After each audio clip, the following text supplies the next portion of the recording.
All right, let's get started. Good morning or good afternoon, everyone. My name is Lee Bird, and I'm joined today by Dave Johnson of Arctic Wolf, and we're super excited that you're going to join us for our little webinar this morning on the NCUA's email that came out back in January about their information security examination. So going to do an introduction here real quick, and I guess the first thing I'll do is sort of set some housekeeping. Dave and I are going to do sort of a podcast format. We're not going to sit here and do the PowerPoint to death. I hate those. We want this to be informative. If any of you try to interrupt, it'll be like class. We'll say, hey, put your hand down. Actually, we've got the chat window open. If you have questions that come up as we go through this, please feel free to raise your hand and throw in some messages or any information that you think might be of value to the group here today. But we really want to make sure that this is super informative for you and that everybody's getting a lot of good information out of today's webinar. So thanks again for joining. Again, I'm Lee Bird, president of Btech. We're based out of Los Angeles. We provide IT support services for credit unions across the United States. Everything we do, we have a focus on security and compliance. Dave, I'll let you introduce yourself. Yeah. Thanks, Lee. Appreciate it. I'm happy to join our first rendition of this webinar. But I'm Dave Johnson. I work over at Arctic Wolf as a Presales Systems Engineer. I'm helping organizations all along the West Coast, specifically a lot of credit unions, staying secure and helping them with the new compliance things. So happy to jump on and talk cybersecurity with Lee. Thanks, Dave. Dave, you're in Minneapolis, right? That's correct. Yep. Okay, Arctic Wolf is headquartered in Minneapolis. Quick weather report. I'm in LA, so we're 55, beautiful spring morning. How you doing in Minneapolis? It's actually like a record day here. It's 70 degrees. Oh my goodness, it's warmer in Minneapolis than LA. I know. but for context, we did get a foot of snow last week. So there's still snow on the ground and 70 degrees. Only in Minneapolis will you see those two things concur together. Awesome. There you go. All right, let's get into this. Why are we here? So why are we here today? Good question, right? Okay. Dave and I really use this term a lot, and we wanted to make sure that we were providing some good value for you today. Dave and I, unfortunately, we still see a lot of credit unions with, not to poke fun, but we call it the check the box mentality. A lot of people that just buy tools or sign up for a service, and they're only doing it to go through that audit list and make sure that they're covered. Dave, do you see this also? Is this kind of a problem? Yeah, and it's not even just with credit unions, right? I think as organizations face requirements that get passed down, it's really easy, I think, just to not prioritize it, right? And so you move along until one of those audits pop up on your calendar and you're forced to scramble a little bit. And fall into that trap of just making sure you can do the bare minimum to meet the requirements. Yep. Obviously, we're here today to talk about the new NCUA requirements with the ISE. And so I think it's a good opportunity for credit unions to kind of take a step back, right? Reevaluate their overall strategy. Dig into some of those tools that the NCUA provides, right? We're going to get into that a lot with the ACET toolbox. And then commit to a long-term strategy. I think we'll talk a lot about different frameworks today, Lee. And I think what frameworks do a really good job of is providing guidelines to build on year after year. And not only will it help you meet those requirement needs, but more importantly, it'll provide you that robust security protection. So looking forward to kind of our discussion today around all of those things. I got the sentence up there right on cue. So exactly. We're trying to help so that we're not looking at this from a Band-Aid approach, but sort of developing an overall strategy.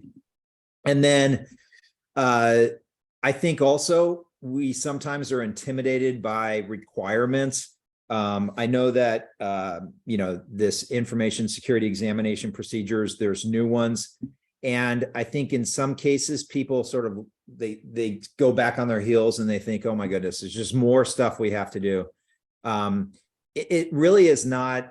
And I think you have, if you can change the framework, how you're looking at this, the lens, it really is a good thing. It's an opportunity to learn and again, sort of develop an overall strategy.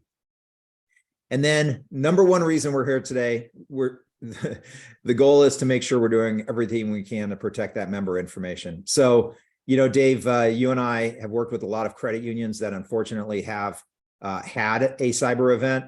I think 2 years ago, we would have had a conversation about a server getting encrypted through ransomware or something like that. But unfortunately, what we're seeing now is the attacks are what we call double extortion. They're going in and they're stealing member information. And then the threat is they'll disclose it or dump it on the dark web if you're not paying that ransom. So we don't want a credit union to be in a situation where they would ever have to disclose a breach. That's just the worst. At that point, you've lost that reputation, and we really don't want that. So that's why we're here today. All right. Awesome. Let's get into some meat here. What started this all is this email. So I'm going to first give a shout out to the NCUA. Maybe it's just me, but my perception is that the NCUA has had more focus and more communication related to cybersecurity. Full disclosure, I did reach out to the NCUA marketing department 3 times and asked them if they would have somebody on this call, and we didn't get that, but we did try. But I am seeing a lot more emails from this cybersecurity@info.ncua.gov. That's great. That's a positive, right? So more communication. But when I got this email, so January 25th, they spoke about the new ISE procedures that would be going into effect in 2023. So, of course, within about an hour of this email being sent out, quite a few of my clients started forwarding the email to me, and the question was, what do we do?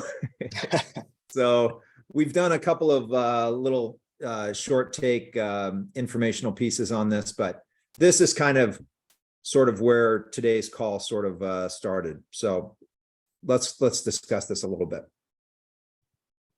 So the NCUA information security examination, these new procedures, the email was sent to credit unions on January 25th. I'm just going to read this paragraph real quick because I think it sort of helps to set up the structure for today's call. So the NCUA will begin using its new information security examination, or ISE, procedures in 2023. The new ISE procedures are designed to better enable examiners to tailor the examination based on asset size and complexity, standardize the examination of a credit union's information security and cybersecurity program, and enhance the identification of control deficiencies and trends at the industry level.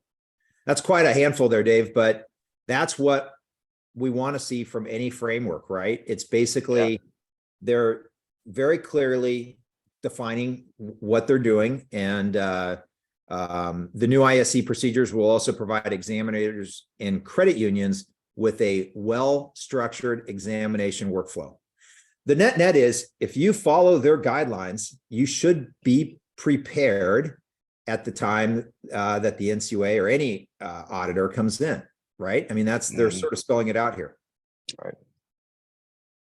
And I guess, Lee, for my question, because obviously you're the credit union expert here, I'm the cybersecurity guy. Everybody's on mute, so they can't laugh at me when I ask this, but with the new ISE assessments beginning on February 1st, what does the timeline look like for credit unions as these information security officers come in and do their audits? That's a great point, Dave. And what we've seen, and I've heard from different clients where in some cases Btech might be an advocate during an audit. They're typically, for most credit unions, is sort of a routine time of the year that they would come in. During the pandemic, we know that the ISOs, the information security officers, were also doing some of these IT audits over GoToMeeting and remote calls. So Again, I think what's nice about this and what we heard in this paragraph is, look, we're telling you everything we're going to do. Prepare yourself. This is a good framework, and everybody, hopefully after today's call, is going to have a better idea about how to sort of proceed going forward. Perfect. All right. And just a reminder, if you've got any questions as we go through this, feel free to put them in the chat. So the ISE influence, they also basically do make reference to guidance from the NCUA and the FFIEC, of course. So credit unions would be very familiar with that.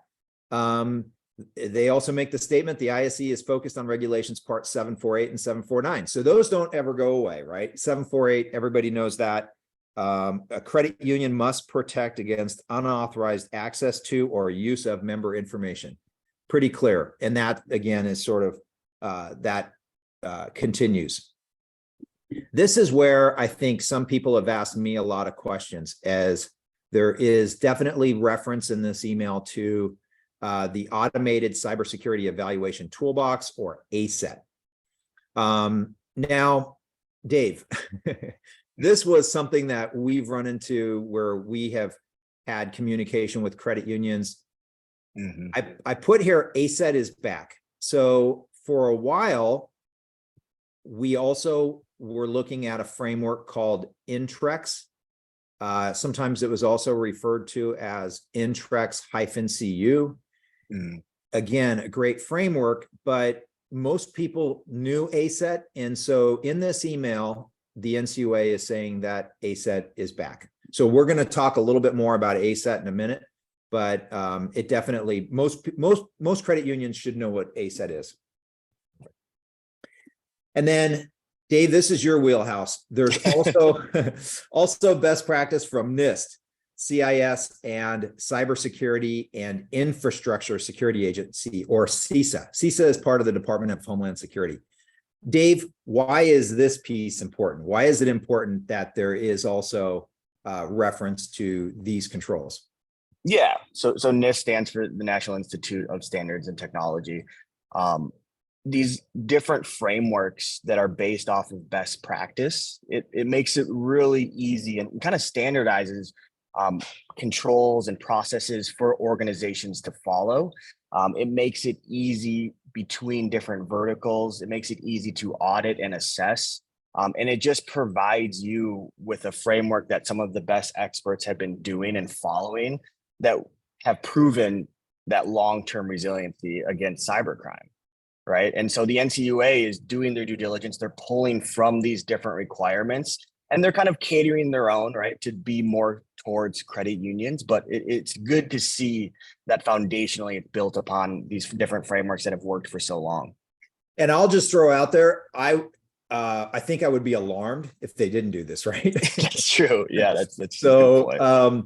And the last little plug I'll put here is, if you are not regularly going to the CISA website, or if you have not signed up for their email alerts, you're missing out. It's a wonderful organization. Again, they're part of the Department of Homeland Security, but it's US hyphen, or it's if you Google CISA, CISA, you'll find it.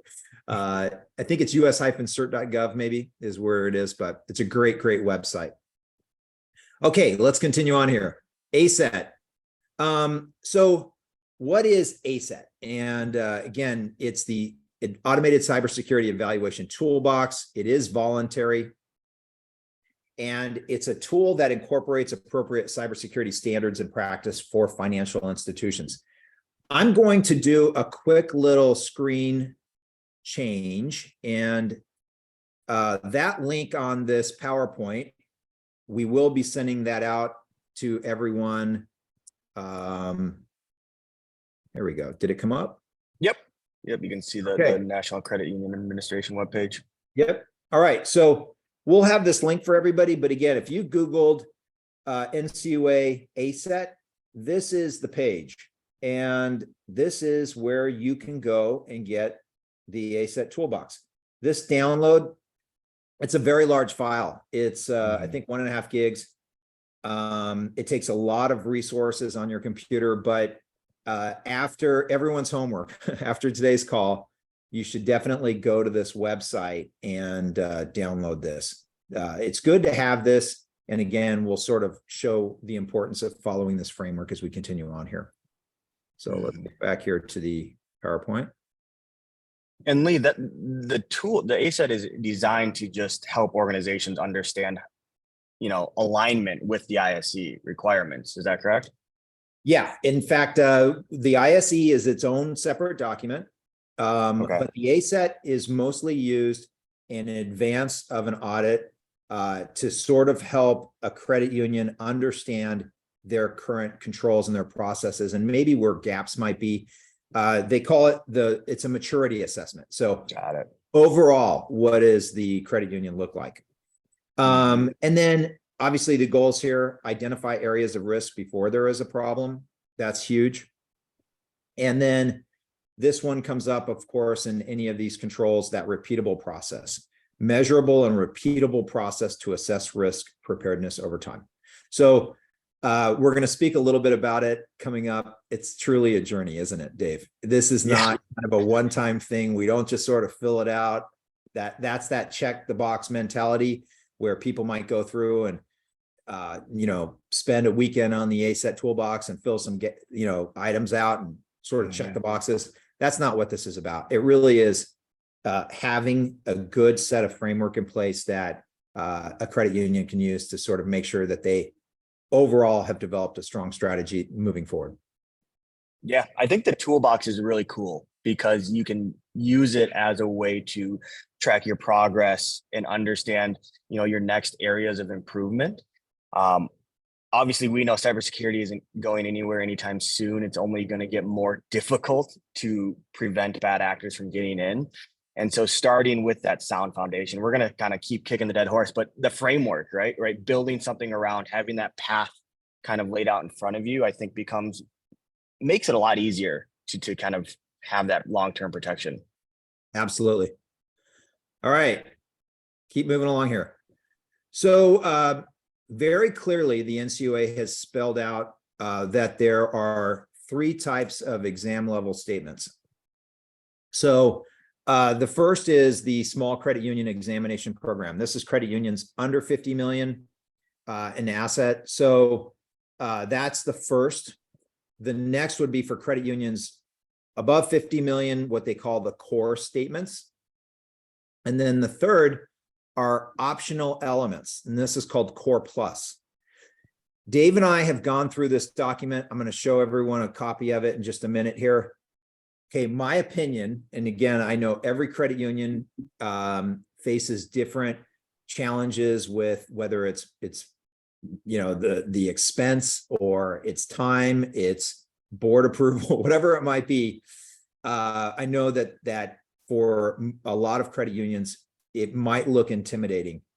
My professional opinion is there's no reason, regardless of credit union size, why every credit union at a minimum couldn't do at least 90% of the Core Plus. And that sounds crazy, but Dave and I have gone through this, and all of it is, there's nothing in there that really should surprise anyone, or it's not like, there's any $1 million ticket items in there. A lot of it is based on stuff that if we just had a conversation about cyber awareness training and vulnerability assessments and some of that, most of those items are in that Core Plus. So one of the takeaways I would share with anybody on today's webinar is don't just, wherever you fit on these 3 elements, these 3 statements, don't just do that and stop.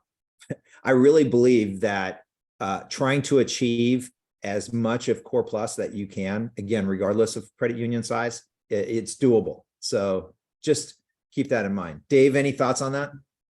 No, I think you're spot on, Lee. As we've discussed the differences, obviously, as the asset size grows with these credit unions, like in the core statements, there becomes more requirements. But I think Core Plus is just more focused on some of the processes, right? And kind of tuning up and making sure there are remediation plans in place, making sure the reporting is buttoned up, making sure that you have a good lens on the vulnerabilities, right? Stuff we'll talk about a little bit later, but to your point, I wouldn't be intimidated by the fact that it's optional. or that there's a longer list of requirements there. I think from a cybersecurity perspective, fundamentally, there are great things to build upon there and will provide longer term resiliency. Excellent. All right. This is the ISE document. I'm going to do a quick change of my screen again here. Just give me 1 second. Let's go over here. Dave, you able to see that? Looks good, yeah. Okay, this is the actual document. So this is right off of the NCUA's website. It's 19 pages. It's a PDF. And the first area of examination statements is this SCUEP. And if you scroll down, here is core on page 4. And if you scroll down, page 8 through 19. So more than half of this document is core plus.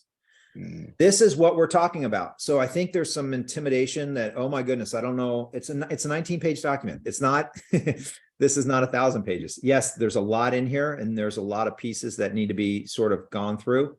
But, you know, what do we say? Just take small bites. I mean, just start with something and focus on that and just kind of develop a plan, you know, 1 item a month or something, whatever it may be, but it definitely is completely doable. So this is where download that ACET workbook and then also download this document and print it out and have it on your desk. This is something that every credit union, if you're in IT, if you're trying to secure that credit union environment, you definitely should know all of this really, really well. This is super important. So let's get back here to the PowerPoint.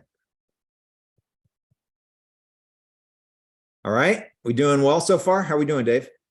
I think we're doing well. You know, Good. 23 minutes in, I think we still have some people lingering around, so it must not be too bad, right? It's not just you and me in here. This is our podcast, exactly. Here we go. Right. All right, now we're going to get into some good stuff. Everybody's waiting for the good stuff. Focused areas of the ISE. All right, I'm going to pull the 3 that Dave and I sort of Dave and I have, as we've gone through this, we have found that this 19-page document, that there is a theme, and that theme revolves around 3 areas. So the first is basically monitoring traffic, logs collected and analyzed, centralized alerting. The second theme is vulnerability assessment and remediation. I put an exclamation mark because I've been barking about that for the last 5-10 years. It drives me crazy that I still see credit unions of all sizes that don't have a good process in place for assessment and remediation. And then the third, which is, again, Dave and I call it low-hanging fruit, or it's super easy to do, is user training. So basically, there's a lot of focus recently on cyber awareness training and simulated phishing emails for the entire staff. So Dave, we'll get to that in a minute here, but let's start with this monitoring traffic logs. What is this about and why is it important? Why do we want to have logs, monitor traffic? What are we doing there? Yeah, absolutely. I mean, I think just take a step back and provide context. What we're seeing with these new ISE requirements is an evolution, right? I think as we all understand, technology is evolving year over year and cybercrime is kind of exponentially increasing. And so these governing bodies, right, the NCUA included, is being forced to kind of recreate the controls and the processes around cybersecurity. And so there's kind of this need to shift our mindset from going from having an antivirus and thinking that's good enough to looking more in depth with some of these logs, right? So now to think about your point, we're looking at continual active network monitoring so we can make sure that there's no bad actors trying to access our servers, or there's no suspicious IP addresses that we're communicating with. The idea of centralizing logs and having the ability to monitor all of those logs is becoming more and more important. As we start to think about the abstract idea of this cloud, right? The Office 365 or the Azure environment, we're now exposing credit unions to more what we call attack surfaces. or where bad actors can leverage to get in, right? It's not just a four-walled building with one front door and everybody has, stationary workstations. And a There's firewall. remote, yeah, right, and a firewall, but there's remote workers, right? You have your cell phones. And so now you're being exposed by so many different angles. So again, having that centralized log collection, that alerting, that monitoring is becoming more and more important. And this is not just a tool. I mean, it really is more of a process, like you said. I mean, I think a lot of people that sort of check the box mentality, they'd go out and they'd buy tools and put the tools in place, and then they get what's called alert fatigue because those tools are just generating a lot of noise, right? And then that is where this is sort of evolved to, is that information is critical. It's super important, but we have to have a process in place to know what we're looking at, right? Yeah, absolutely. I think what we like to say is that the problem isn't with the tools or the technology, right? Those tools are doing exactly what they were kind of designed to do, right? They see something suspicious, they set off an alert. But now back to my point is that there are so many tools that there's an overwhelming amount of alerts. And so our goal is to implement new processes, new abilities to try to centralize and aggregate through all of that. And sometimes it kind of takes a third party or additional resources to help with that, right? Yep. And so that's kind of the struggle we're facing. It's like, let's approach it more from an operations standpoint than adding more and more tools, because that's not going to solve it. Yep. Awesome. All right, let's cover the next one. We got a really good question here. So before I move off of this slide, I'm going to bring up this question because this is a good one. Sure. The next item is vulnerability assessment and remediation. The first thing is vulnerability assessment is not a penetration test. They're different. The other thing is a vulnerability assessment is basically, it's typically a subscription service. It's taking a list of known vulnerabilities and scanning your environment, looking for those known vulnerabilities. Now, the reason this is super, super important is we know what these attackers do. They almost always exploit a known vulnerability that has not been fixed. Remediated is a fancy word for fixed. Sure. And Dave and I, this is something that we speak to a lot of credit unions about, is we'll ask them, are you doing regular vulnerability assessments? And, I've been in this industry a while, and we used to do these annually, and then we did them quarterly, and then we did them monthly. This is not good enough now. It really is an ongoing process. And the reason it's super important is we have seen the CISA has a great website. It's the KEV, Known Exploited Vulnerability Catalog. And in that website, they will show you when the vulnerability was first published or made public, made known, and the time that it took before it was exploited. And that used to be months, weeks, days. It's happening within hours now, which is crazy. I mean, I think it was Oracle had a vulnerability a couple of weeks ago. Within 3 hours, they saw that vulnerability being exploited in the wild. So that means they saw threat actors already taking advantage of that vulnerability out there. Dave, what else do you want to put in there? I mean, it's pretty crazy. I mean, right?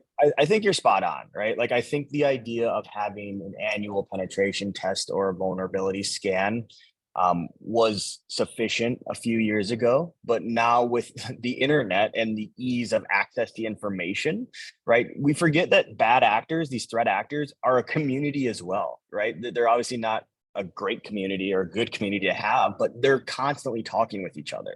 And so to your point, when they hear about one of these zero-day vulnerabilities, they're immediately prioritizing it and jumping to it because they know some organizations are lacking with their vulnerability management and their remediation. Yep. And so the NCUA is saying, hey, we need to tighten up here and we need to be more proactive in trying to make it difficult for these bad actors to get in the first place, right? Let's make the fences a little bit taller. Let's add a few more locks to the door and make sure that we have a good, lens and sight on what vulnerabilities are existing. And so I think continuous vulnerability monitoring is going to become the gold standard when it comes to looking at different risks that customers have. And a vulnerability is not always a patch. I think, again, sometimes people think of a vulnerability as a patch. They say, oh, we're patching. A vulnerability could be a default password on a router. It could be firmware update on an HP server. I mean, so there are lots of areas within that environment. Something else, I'm not going to go down this rabbit hole because this could be crazy. Artificial intelligence, AI. So we're already seeing stories about malware that is being written with ChatGPT, and it, you know, malware that used to, you know, it would take 2 weeks to write this code is being written in minutes and hours now. So AI is definitely going to continue to shorten this this window. All right, absolutely. The last one here, and again, probably one of the easiest things to do. I call it creating a culture of awareness, and I love the word culture because it has to be everyone in the credit union, regardless of position. Management can't say, "Oh, we're excluded from phishing simulated emails. We don't have to take these tests." This is really about getting everyone in the environment on the same page, understanding the importance of cyber awareness, and again, you know, having that ability for someone at their desk before they click on a link or whatever it might be, to have something in their brain say, I need to go talk to a teammate and make sure that this is legitimate. Dave, what are you guys seeing as it relates to cyber awareness training and the importance of that? I think it's super important, right? And the NCUA recognizes that because it's on every one of the asset sizes or classes, right? Even the small credit unions are required to have cybersecurity awareness training. And I think that what it does is instill that kind of autonomous reaction, right? You remember when you were a kid and if you caught on fire, you stopped, dropped, and rolled, and that became known in your brain. I think that we need to start to instill things like that when it comes to phishing emails, right? Every time you get something that looks suspicious, hover over the link and make sure that you can see what the URL looks like, right? On Valentine's Day, if you get a free, you know, dozen roses, let's kind of think maybe it's too good to be true. Right, those types of things, to always be a little bit apprehensive, I think will go a long way. What we've seen in this kind of cybersecurity landscape is that bad actors are finding really good ways to trick people, and that the majority of these cyber attacks or crimes are starting with human error.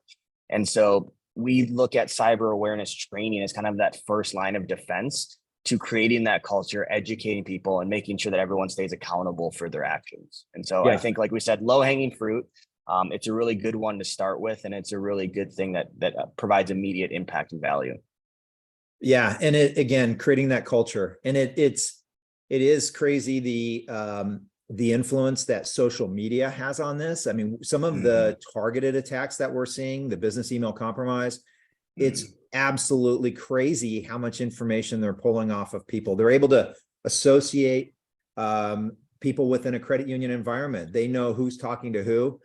They know who the vendors are, and some of the emails that are being written are 100% targeted. You know, hey, I hope your trip last week to Hawaii was wonderful. By the way, my kid's baseball game is next week, and oh, by the way, can you please do this wire transfer? I mean, it's nuts. So yeah, crazy stuff. Okay, and that's why one thing, kind of just to reiterate, is that like the importance of having that defense in depth, right? So like, user security training is kind of that first line. Hopefully nobody clicks on something, but like, if that does happen, that's where we bring in all of the other monitoring tools that the NCUA lays out to make sure that, like, if someone does get in, we want to know about it right away so that we can get them out. Right. And so you're constantly kind of utilizing different processes and tools to making sure that you can have that fully robust, holistic approach. Awesome. All right. I'm going to go to this question, and it's a great question. It's in the chat. It's from A. Threadgill. So the ACET has further descriptions of the statements, including NIST mapping. The ICE doesn't seem to have that extra information. Do the statements on the ICE tie back to the ACET, or are those statements completely different? Okay. It's a great question because I've looked into this. They're separate. They're different. So I think the NCUA's goal through this process is the ISE, the ICE or ISE is basically, that's the framework that the examiner would use, but your preparedness and what you would do to sort of do your own internal assessment, the value there would come from that ACET. Now, with that said, it's probably a good homework exercise. It would be really, really cool to sort of tie them together, right? I mean, imagine, Dave, if you could get NIST, ISE, ACET, just create an Excel workbook or something that sort of shows those. So I'm sure that there's a lot of third-party auditors out there, people that have probably already done that. But that's not my expertise, but yes, that's a great question. So very, very good question. Thank you. All right, here we go. We're getting close to the finish line. Yeah. What next? All right, there's a reason that we're all here. So the first thing I would say is that ACET workbook, download it, start using it, right? I mean, it's free and it is something that you don't have to sort of have try to make up your own controls. You can use that framework, and it really is best practice for financial institutions. You're not the only credit union using it. There would be references and lots of chat groups and stuff about it. So you can be part of a community and actually work through that and be good. All right, Dave, I'll let you cover this one. The ICE requirements based on asset size, but what are we saying about Core Plus?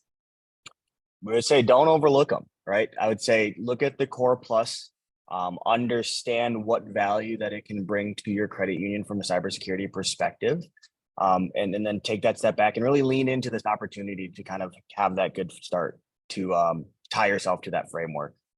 It's really good practices. You know, obviously being in the cybersecurity space, we see a lot of different requirements. The NCUA has done a really good job outlining kind of the best practices from some of the best resources out there. Absolutely. And Core Plus, what did I say earlier? 90%?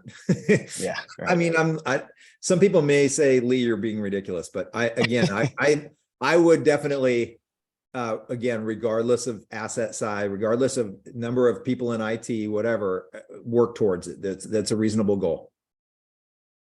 Okay, we used the term journey at the beginning. This is a journey. It's not going to happen overnight. That's Dave's quote, crawl, walk, run. This is important. And again, you have to start somewhere. Dave, like credit unions that we've helped, we usually start with something, right? We find those gaps and then just continue the process. We're really never done. And going back to the vulnerability assessment or remediation, same thing there. That's dynamic. It's not static. We're always doing that, right? So it's kind of the same thing here overall with this framework.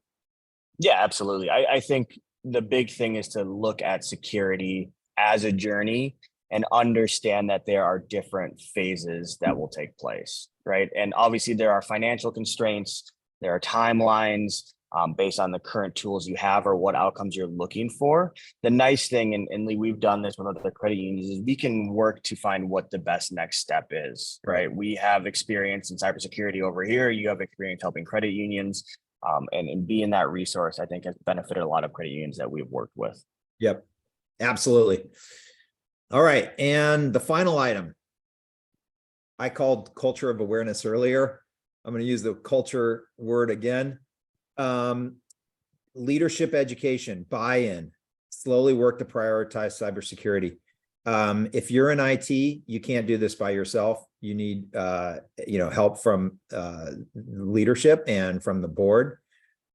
Just as important is, obviously, I've been on NCUA webinars and they talk about cybersecurity a lot. It is one of the biggest risks that credit unions or any financial institution has. And again, that culture, and really, it doesn't have to be intimidating. I wouldn't expect that a CEO of a credit union would be able to read a vulnerability assessment report and understand what it says. But the CEO should know that the credit union is doing vulnerability assessments, right? I mean, that's reasonable, isn't it? So Dave, thoughts on culture and education, kind of what you've seen with on the Arctic Wolf side?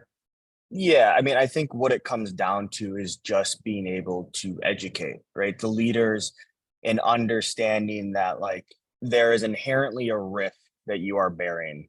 And it's how much can you drive that risk down to mitigate the chances of something bad happening, right? I heard someone once say that companies are going to pay for cybersecurity. That's inevitable, but it's trying to control the amount that you're going to pay with being proactive about some solutions and things, right?